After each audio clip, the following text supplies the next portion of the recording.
Rabbi shrah li sadri wa yassir li amri wahlul 'uqdatam min lisani yafqahu qawli. Alhamdulillah, kita bersyukur kepada Allah Subhanahu wa taala di mana pada kesempatan yang mubarakah ini Allah Subhanahu wa taala memilih kita. Memilih kita untuk apa? Untuk menghadiri majelis-majelis ilmu. Majelis-majelis yang di dalam majelis tersebut diturunkan rahmat oleh Allah Subhanahu wa taala. Sehingga ada satu ulama mengatakan bahwasannya apabila kita dipilih oleh Allah Subhanahu wa taala untuk menghadiri majelis-majelis ilmu, bahwasannya itu bukan karena tenaga yang kita keluarkan untuk pergi menuntut ilmu. Tetapi apa? Tetapi itu adalah hidayah, taufik, gerakan yang Allah Subhanahu wa taala gerakkan kepada hati kita untuk menghadiri majelis-majelis seperti ini. Bahkan ulama tersebut mengatakan bahwasannya apabila kita mengucapkan alhamdulillah agar dapat menghadiri majelis-majelis ilmu, kita harus mengucapkan alhamdulillah berikutnya karena kita diberikan taufik oleh Allah Subhanahu wa taala dapat mengucapkan alhamdulillah yang pertama.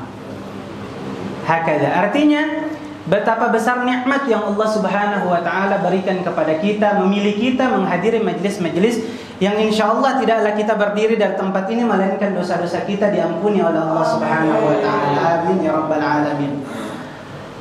Salawat serta salam semoga tetap tercurahkan kepada junjungan Nabi besar kita Nabi Muhammad sallallahu alaihi wa alihi wasallam beserta para keluarganya, para pengikutnya, dan semoga kita semua mendapatkan syafaatnya nanti di hari kiamat kelak. Amin ya rabbal alamin. Sebelumnya kita dapat salam dari Ustadz Abdurrahman Tuanaya bahwasannya malam ini beliau berhalangan hadir, sehingga ketua majelis menghubungi saya untuk menggantinya insyaallah. Alhamdulillah, hari ini kita akan membaca sedikit daripada kalam Rasulullah sallallahu alaihi wasallam di dalam kitab Mukhtarul Hadis. Nah, sebelumnya bahwasannya sekarang kita sudah masuk kepada bulan kelahirannya Nabi Muhammad sallallahu alaihi wasallam. Ini kalau kita bikin lingkaran, ring, maka mungkin kita nih yang di Ambon ya khususnya, kita nih berada di ring paling depan. Kenapa? Karena maulid di Galunggung, muka-muka ini lagi. Maulid di Silale, muka-muka ini lagi. Maulid di Jalan Baru, muka-muka ini lagi. Mudah-mudahan kita mendapatkan syafaat baginda sallallahu alaihi wasallam. Nah, cuman yang jadi pertanyaan, apa yang kita dapat daripada menghadiri majelis-majelis maulid? Apa yang kita dapat? Jangan sampai kita berada di ring paling depan, tetapi pengamalan daripada sunnah-sunnahnya baginda sallallahu alaihi wasallam kita berada di paling belakang. Nah, percuma kita hadir majelis kalau kayak gitu. Percuma hadir majelis, tiap majelis dia hadir, tiap maulid dia hadir, tetapi apa? Tetapi minumnya pakai tangan kiri. Hadir majelis tapi minumnya masih berdiri. Hadir majelis minumnya jalan, makannya masih senderan. Hada tidak mengamalkan daripada sunnah-sunnahnya Nabi Muhammad sallallahu alaihi wasallam. Untuk itu kita berada di ring paling depan ini seharusnya kita memberikan contoh kepada yang lain. Dalam hal apa? Dalam hal mempraktekkan sunnahnya Nabi Muhammad sallallahu alaihi wasallam. Kemarin pas anak ngajar di Galunggung, anak-anak kecil mengajar tentang ini sudah masuk bulan kelahirannya Nabi Muhammad, anak ajar tentang sifatnya Nabi, anak-anaknya Nabi, istri-istrinya Nabi. Kemudian ada yang unik. Uniknya di mana? Ada satu anak kecil tanya, "Ustadz, kenapa Nabi kawin paling banyak?" Ya Allah. Dia tanya, anak kecil. Sedangkan sekarang katanya cuma punya ibu satu, bapak satu, tapi Nabi istri sampai 9. Bahkan di dalam riwayat mengatakan, ada yang mengatakan 11. Kenapa? Nah, ini pentingnya orang tua itu memiliki ilmu pengetahuan. Sehingga apa? Sehingga kalau ditanya sama anak-anaknya, bisa kita jawab dengan kaidah yang benar. Karena kenapa? Karena berapa banyak di internet sekarang, di dalam web banyak sekali yang menyebutkan bahwasanya Nabi nikahnya banyak itu karena Nabi itu hypersex. Nauzubillahi min dzalik. Ada orang-orang magrum ini mengatakan bahwasanya Nabi hypersex. Perlu kita ketahui dulu, kenapa Nabi itu menikahnya banyak dan agama menganjurkan kita hanya menikahnya fankihu ma qaba lakum minan nisa'i mathna wa thulatha wa ruba'. Nikahilah kalian dari perempuan-perempuan yang baik di antara kalian itu mathna, 2, wa thulatha. Atau wahnya di sini ini bukan lil mutlaqil jama'. Kalau lil mutlaqil jama' itu ditambah dari 2 tambah 3. Kalau wawnya itu lil mutlaqil jama', itu ditambah 2 tambah 3 tambah 4. Tapi di sini wawnya itu fungsinya adalah lit takhyir, untuk memilih. Pilih apa? Pilih nikahnya tuh dari perempuan-perempuan tadi itu yang baik-baik.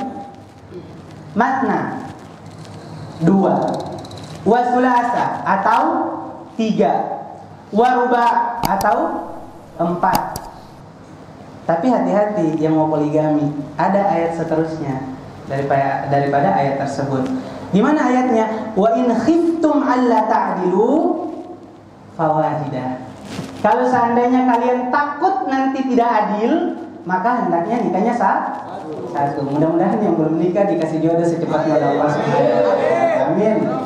Amin ya rabbal alamin. Nah, agama menganjurkan kita cuma nikahnya 4, batasannya 4 tadi.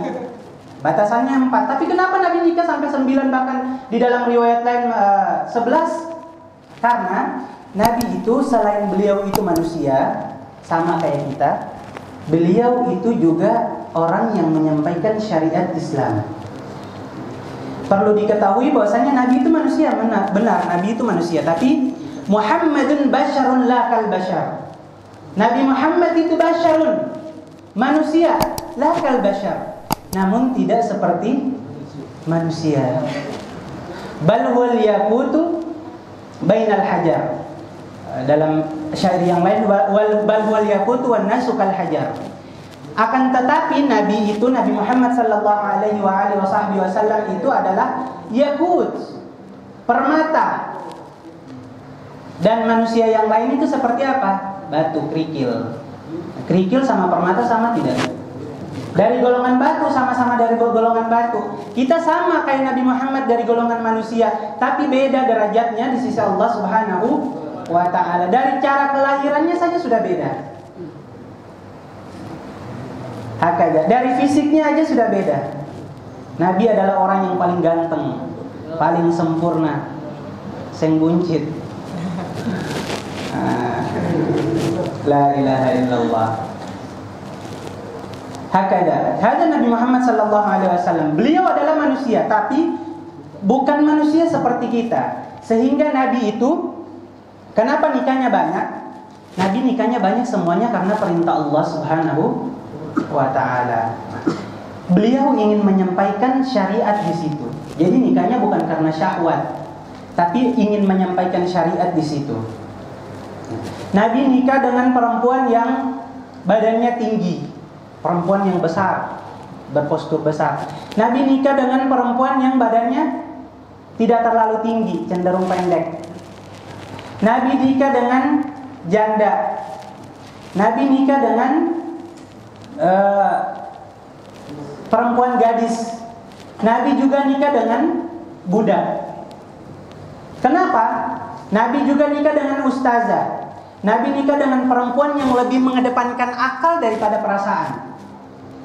Nabi juga nikah dengan perempuan yang jiwa sosialnya itu tinggi. Mengajarkan kepada kita bahwasannya kalau kita nikah sama perempuan yang lebih tinggi,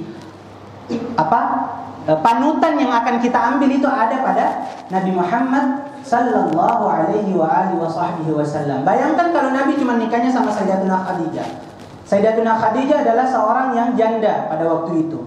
orang perempuan yang terhormat, berdarah biru, cantik, perawakannya cantik, kaya, tajir melintir di Makkah pada waktu itu. Bayangkan kalau Nabi cuman menikah sama Sayyidatuna Khadijah. Gimana nasib perempuan-perempuan yang jelek? Mohon maaf nih, ya kan? Gimana nasib perempuan-perempuan yang miskin? Bagaimana nasib janda-janda kalau Nabi tidak menikah dengan janda? Orang nggak ada yang mau menikah sama janda. Kenapa? Karena nggak ada panutan yang dapat diambil sebagai panutan, contoh. Hakada. Sehingga Nabi nikahnya banyak itu bukan karena hypersex, tapi Nabi selain beliau itu ada manusia, beliau adalah makhluk yang diutus oleh Allah Subhanahu wa taala untuk menyampaikan syariat, menyempurnakan syariat. Laqad kana fi Rasulillahi uswatun hasanah. Telah terdapat pada diri Nabi sallallahu alaihi wasallam uswatun hasanah, suri tauladan yang baik. Sehingga hakada, ana jelaskan ke dia, anak kecil tuh baru dia paham. Nah, orang tua juga harus paham masalah ini. Kenapa? Jangan sampai anaknya belajar. Kenapa? Ayah, kenapa Nabi punya istri paling banyak? Kalau cuma jawab saya tahu, dia bacanya dari internet, dari orang-orang yang tidak bertanggung jawab, yang mengatakan Nabi hypersex dan sebagainya, sehingga tertanam di dalam dia punya diri bahwasannya Nabi itu hypersex. Nauzubillahi min dzalik. Hakada. La ilaha illallah. Maka dari itu alhamdulillah sekarang kita masuk kepada bulan Rabiul Awal. Semoga dalam bulan Rabiul Awal ini mari kita perbaiki diri kita. Sunnah-sunnah yang masih kita telantarkan satu persatu mari kita kerjakan. Kita ikuti Nabi Muhammad sallallahu alaihi wasallam. Kenapa? Karena kalau kita mengaku cinta kepada Nabi Muhammad, ya kita mengikuti sunnah-sunnahnya Nabi Muhammad sallallahu alaihi wasallam. Anak-anak kecil saja yang suka pemain bola apa, dia mau dia kurang boleh kayak begitu. Mengikuti dia punya idola tadi itu, dia punya fans tadi itu. Jadi kalau kita mau mengaku cinta kepada baginda sallallahu alaihi wasallam, maka ayo mulai dari sekarang kita mulai pelan-pelan. Sesuatu itu tidak bisa langsung tidak mudah membalikan telapak tangan, tetapi pelan-pelan insyaallah kita diberikan taufik hidayah oleh Allah Subhanahu wa taala bisa mengikuti sunnah-sunnahnya baginda sallallahu alaihi wasallam. Allah fadhal ikram. Habib Faisal.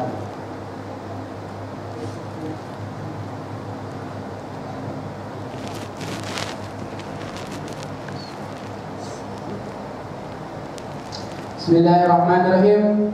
Qala Rasulullah sallallahu alaihi wasallam, innamal a'malu binniyat wa innamal likulli imri'in ma nawa. فمن كان هجرته إلى الله ورسوله فهجرته إلى الله ورسوله ومن كان هجرته للدنيا يصيبها أو أمرة ينكحها فهجرته إلى ما هاجر إليه. Nah, jadi hadis pertama yang dibahas oleh Al-Habib Umar bin Hafidh dalam kitabnya Mukhtarul Hadis Syarif, yaitu Habib Umar memulai kitabnya dengan Bismillahirrahmanirrahim. Seperti yang kita telah pelajari bahwasanya kenapa kitab-kitab mualliful kitab memulai kitabnya dengan Bismillahirrahmanirrahim, karena yang pertama mengikuti Al-Quranul Karim, mengambil keberkahan daripada Al-Quran. Al-Quran dimulai dengan Bismillahirrahmanirrahim. Kemudian yang kedua mengikuti sunnah hadis Nabi sallallahu alaihi wasallam yang bersabda, kullu amrin ribalin, setiap pekerjaan yang diperhatikan oleh syariat, la yubda'u fihi basmalah fahuwa aqwa, yang tidak dimulai dengan basmalah atau bismillahirrahmanirrahim fahuwa aqwa. Dalam riwayat lain mengatakan abtar, riwayat lain mengatakan ajdam. Setiap pekerjaan yang diperhatikan oleh syariat yang tidak dimulai dengan bismillahirrahmanirrahim, maka pekerjaan tersebut aqwa, terputus. Ulama menyebutkan bahwasanya yang dimaksud dengan terputus di sini adalah terputus keberkahannya. Ya, jadi kalau mau hadir majelis ilmu, mau hadir majelis zikir, atau mau melakukan hal-hal yang diperhatikan oleh syariat, mau makan, mau minum, hal yang diperhatikan oleh syariat. Memulainya harus dengan Bismillahirrahmanirrahim. Supaya apa? Supaya yang kita lakukan itu keberkahannya nyambung terus, tidak terputus. Hakada. Kemudian hadis yang pertama yang dibahas oleh Sayyidina Habib Umar, qala Rasulullah sallallahu alaihi wa alihi wasallam, innamal a'malu binniyat. Sesungguhnya suatu amalan itu tergantung daripada niatnya masing-masing. Wa innamal likulli imri'in ma nawa. Dan setiap yang kita niatkan itu akan dibalas oleh Allah Subhanahu wa taala sesuai dengan yang kita niatkan masing-masing. Faman kanat hijratuhu ila Allah wa rasulih. Barang siapa yang hijrah, pindah, hadir majelis ilmu, hadir majelis zikir, hadir maulid, perpindahannya itu karena Allah dan Rasulnya, fahijratuhu ilallahi wa rasulih. Maka hijrahnya tadi itu, pindahnya tadi itu, hadir majelisnya tadi itu mendapatkan Allah Subhanahu wa taala dan Rasulnya. Faman kanat hijratuhu lid-dunya yusibuha.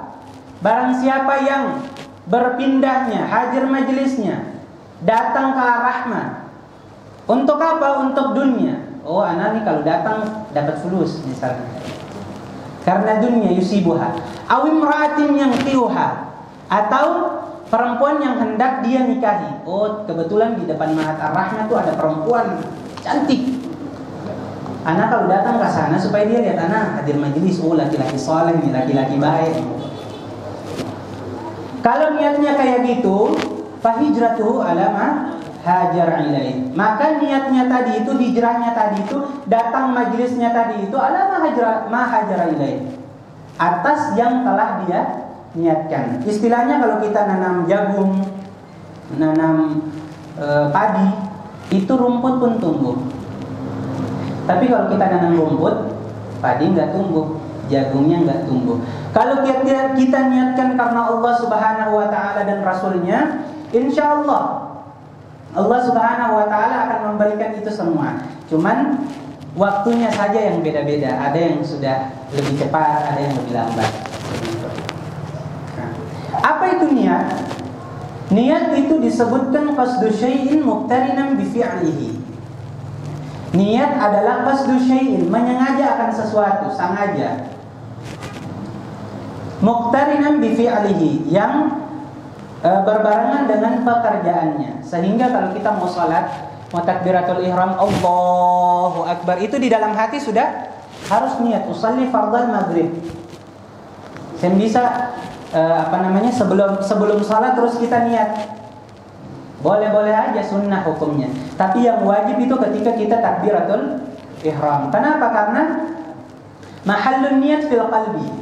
Tempatnya niat itu di dalam hati. Wa talaffadzu biha sunnah. Melafadzkan niat hukumnya sunnah.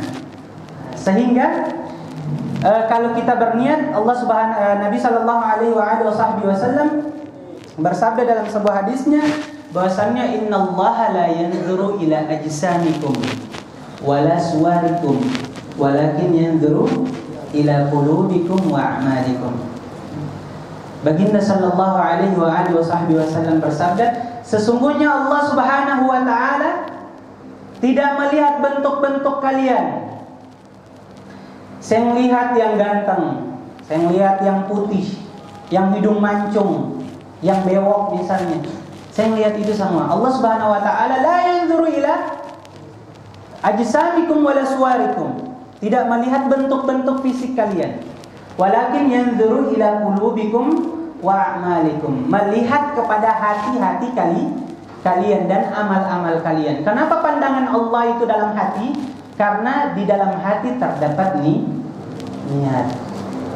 Karena di dalam hati kita itu terdapat niat. Mahallun niat fil qalbi wa talaffadzu biha sunnah. Wa waqtun niyah, kapan kita harus berniat?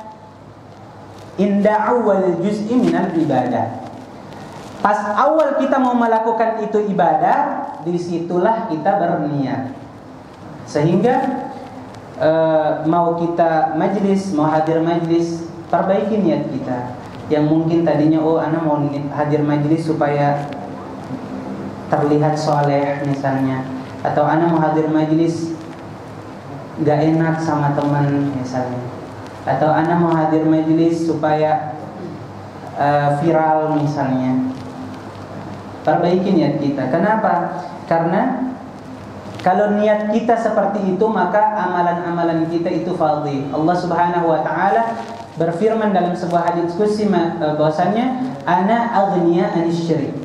Aku, kata Allah Subhanahu wa taala, aghniya, maha kaya. Artinya maha kaya apa? Tidak butuh. Tidak butuh dengan apa?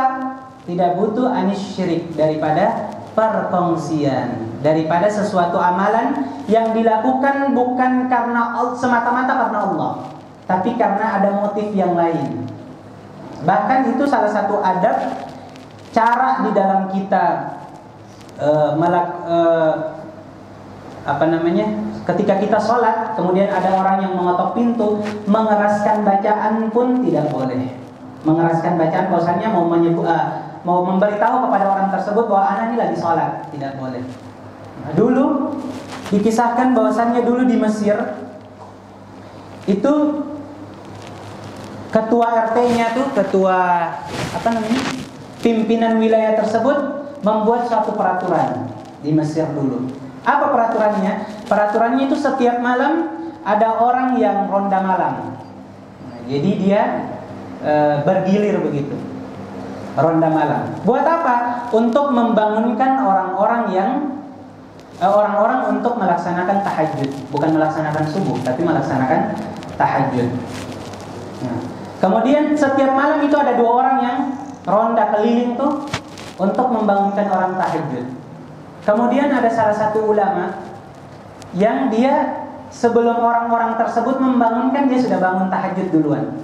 Dia baca Al-Quran, dia mendekatkan diri kepada Allah Subhanahu wa taala dengan amalan-amalan tertentu. Kemudian ketika dia dengar orang tersebut ketok di pintu sebelah, dia mengeraskan suara bacaan Al-Qur'annya. Dia mengeraskan bacaan suara Al-Qur'annya. Sehingga orang-orang yang tadi mau membangunkan dia itu jadinya nggak jadi membangunkan karena tahu dia sudah bangun. Setelah itu orangnya pergi, dia lanjut membacakan Al-Quran seperti biasa. Kemudian ulama tersebut tidur, mimpi, dia berada di padang mahsyar. Diperlihatkan semua amalan-amalannya oleh Allah Subhanahu wa taala. Semua persekon diperlihatkan oleh Allah Subhanahu wa taala. Waktu yang dia lewatkan itu semua amalannya yang baik yang buruk diperlihatkan oleh Allah Subhanahu wa taala. Kemudian dia cek, baik semua. Pas di jam yang tadi itu amalannya tidak ada. Dia komplain ke Allah, ya Rabb, ini kenapa amalanku tidak ada di waktu ini padahal ana sedang membaca Al-Quran. Allah Subhanahu wa ta'ala berfirman kepada orang tersebut, ikut kepada orang yang tadi engkau niatkan karena dia, ambil pahala di dia. Artinya sesuatu yang kita lakukan bukan karena Allah Subhanahu wa ta'ala tertolak, Allah Subhanahu wa ta'ala tidak akan menerima. Kenapa? Karena Allah kata Allah, ana aghniya anis syirik. Wa ma umiru illa liya'budullaha mukhlishina lahuddin.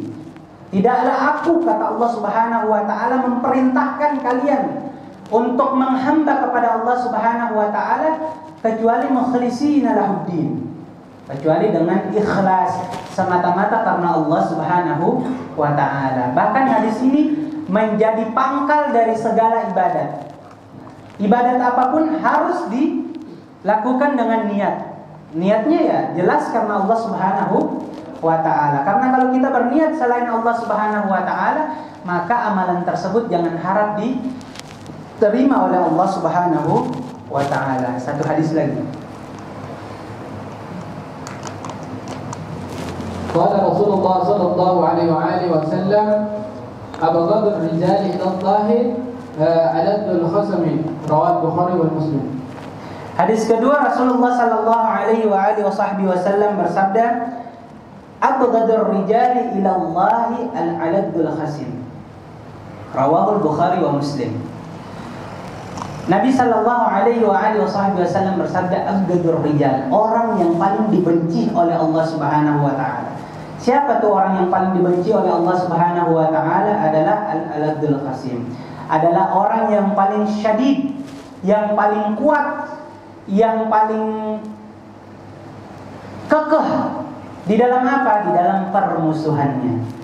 Jadi kalau lagi bermusuhan dengan orang yang paling kuat, yang paling kekeh mau memaafkan, itu adalah orang yang paling dibenci oleh Allah Subhanahu wa taala.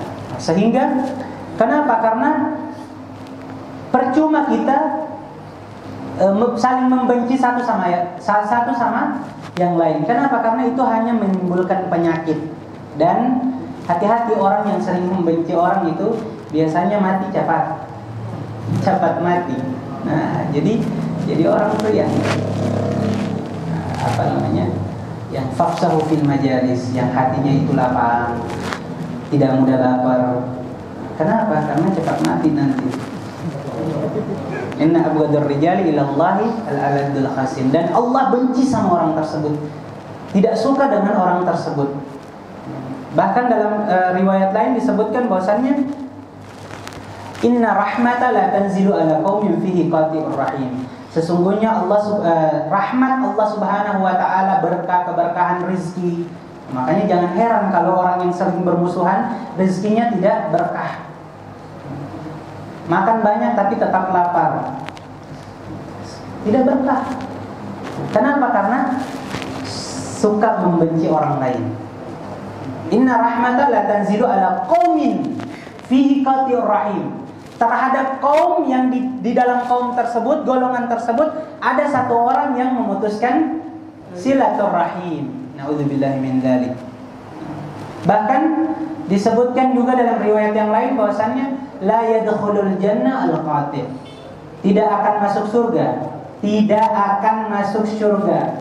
Tidak akan masuk surga. La yadkhulul jannah al-qati'. Tidak akan masuk surga siapa tuh? Orang yang memutuskan. Yang dimaksud Imam Haddad menjelaskan dalam kitab Nasaih Diniyah wal Wasaya Imaniyah bahwasannya yang dimaksud dengan al-qati' di sini adalah qati'ur rahim. Yang dimaksud dengan memutuskan di sini adalah orang yang memutuskan silaturahim. Nah, sehingga orang yang memutuskan silaturahim itu dibenci oleh Allah Subhanahu wa taala. Terakhir, dulu ada di Hadramut terkenal ada satu syekh yang bisa meramalkan kapan orang itu mati. Jadi hijabnya dibuka oleh Allah Subhanahu wa taala, mengetahui, oh ente ini mati tanggal sekian. Jamnya tepat, dan biasanya beliau kalau menyebutkan hari yang sama meninggal orang tersebut. Kemudian satu ketika ada satu pemuda datang, "Ya Syekh, ana mau tanya, kapan ana mati?" Syekh itu mengatakan, "Oh ente mati di hari ini jam sekian, ente meninggal." Kemudian dia pulang, pikiran dia, kenapa semua mati? Ternyata yang lama lagi dia mati. Dia pikiran, pulang.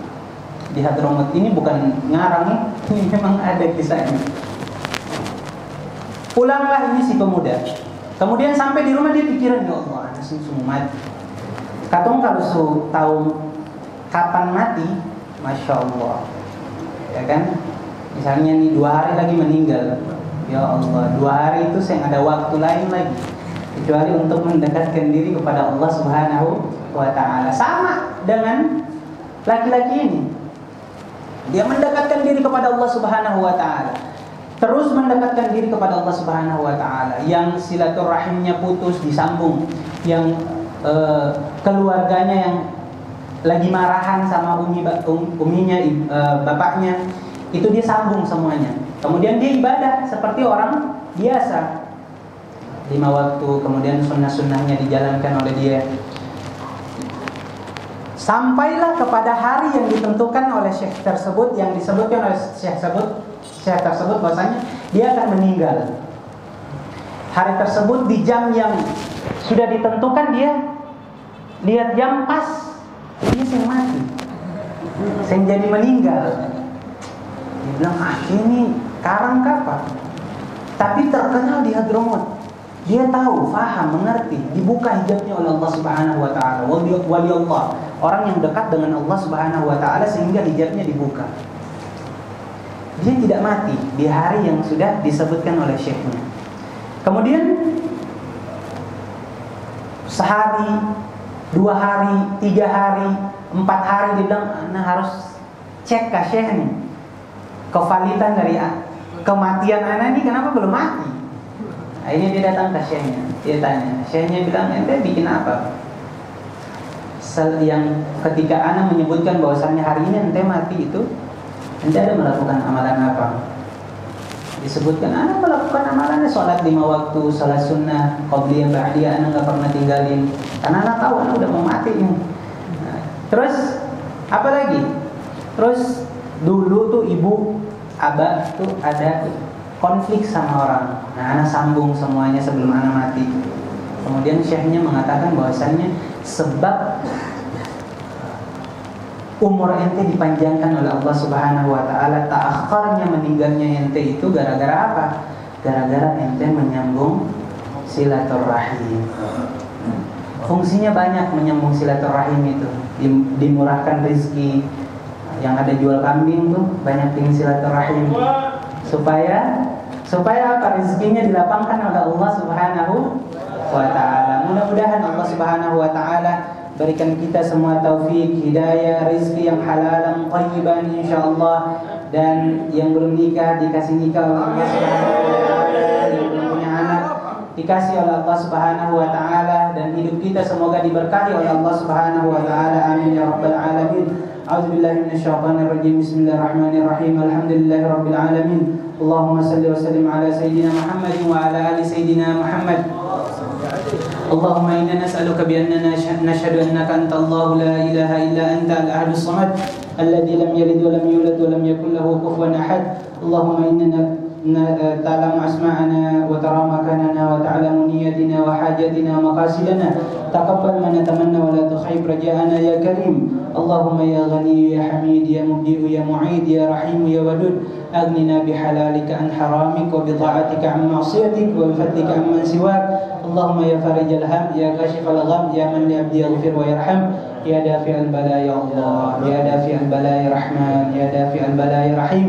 اللهم هذا الدعاء ومنك الإجابة وهذا الجهد عليك تكلان ولا حول ولا قوة إلا بالله العلي العظيم.